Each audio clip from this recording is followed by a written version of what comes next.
नमस्ते। ईरान ने एक बार फिर पाकिस्तान में घुसकर बड़ी कार्रवाई की है।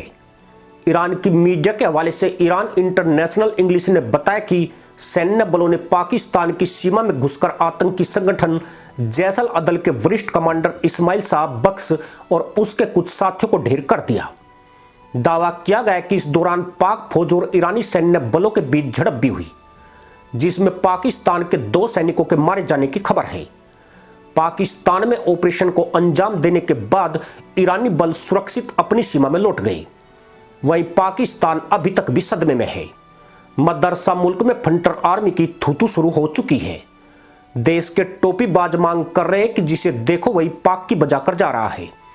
ऐसे में सेना को कुछ बड़ा करके दिखाना पड़ेगा। ईरान ने यह हमला तब किया है जब 1 महीने पहले दोनों देशों ने एक दूसरे पर मिसाइल दागे थे। आपको बता दें कि 1 महीने पहले ईरान ने पाकिस्तान में घुसकर एयर स्ट्राइक की थी, जिसके बाद दोनों देशों के बीच तनाव काफी बढ़ गया और ईरानी हमले के बाद पाकिस्तान ने भी ईरान में घुसकर आतंकियों के ठिकाने पर हवाई हमले करने के दावे किए थे, लेकिन इसमें पाकिस्तान के बलूचिस्तान के लोग ही मारे गए थे। हालांकि बाद में दोनों देशों के विदेश मंत्रियों के बीच बैठक हुई थी और तनाव को कम करने की कोशिश की गई, लेकिन एक बार फिर से ईरानी हमले के बाद दोनों देशों के बीच तनावपूर्ण हालात होने की पूरी आशंका है। पिछले महीने पाकिस्तान और ईरान ने एक दूसरे के क्षेत्रों में आतंकी ठिकानों पर हमला किया था। कुछ सप्ताह बाद पाकिस्तान और ईरान ने पारस्परिक रूप से सुरक्षा सहयोग का विस्तार करने पर सहमति जताई थी। समझौते की घोषणा पाकिस्तान के विदेश मंत्री जलील अब्बास जिलानी और उनके ईरानी समकक्ष हुसैन अमीर अब्दुल्लाहियान की ओर से की गई। जिलानी ने कहा कि ईरान और पाकिस्तान दोनों गलतफहमी को काफी जल्दी सुलझा सकते हैं। हालांकि अब यह हमले दिखाते हैं कि दोनों के बीच सहमति नहीं बन पाई है। 16 जनवरी को देर रात जैसल अदल पर ईरान ने हमला किया था।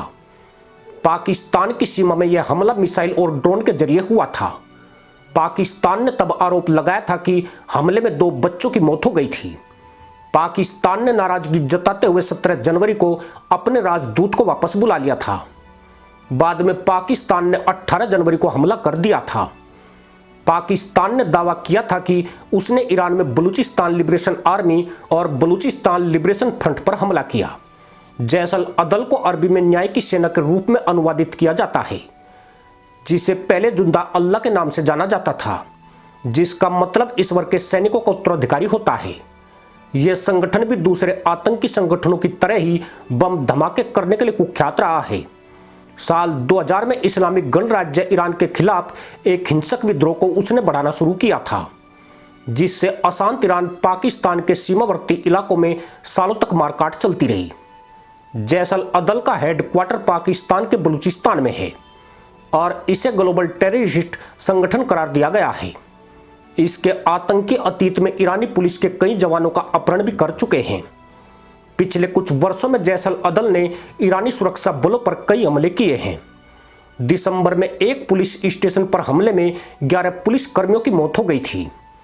इसकी जिम्मेदारी जैसल अदल ने ली थी। ऐसा दावा किया जाता है कि भारतीय नागरिक कुलभूषण जाधव जब ईरान में अपना कारोबार कर रहे थे, तब इसी संगठन ने उनका अपहरण किया था और फिर उन्हें पाकिस्तानी सेना को सौंप दिया था और पाकिस्तानी सेना ने उन पर जासूस का आरोप लगा दिया। ईरान की एक और सर्जिकल स्ट्राइक के बाद देखना होगा कि पाकिस्तान इसके जवाब में क्या कदम उठाता है। पिछली बार उसने एयर स्ट्राइक की नौटंकी करके मदरसा कौम को फुद्दू बना दिया था। क्या इस बार भी वह ऐसा ही मुल्लाई ड्रामा अंजाम देगा? इसी के साथ अनुमति दोस्तों, जय हिंद, वंदे मातरम।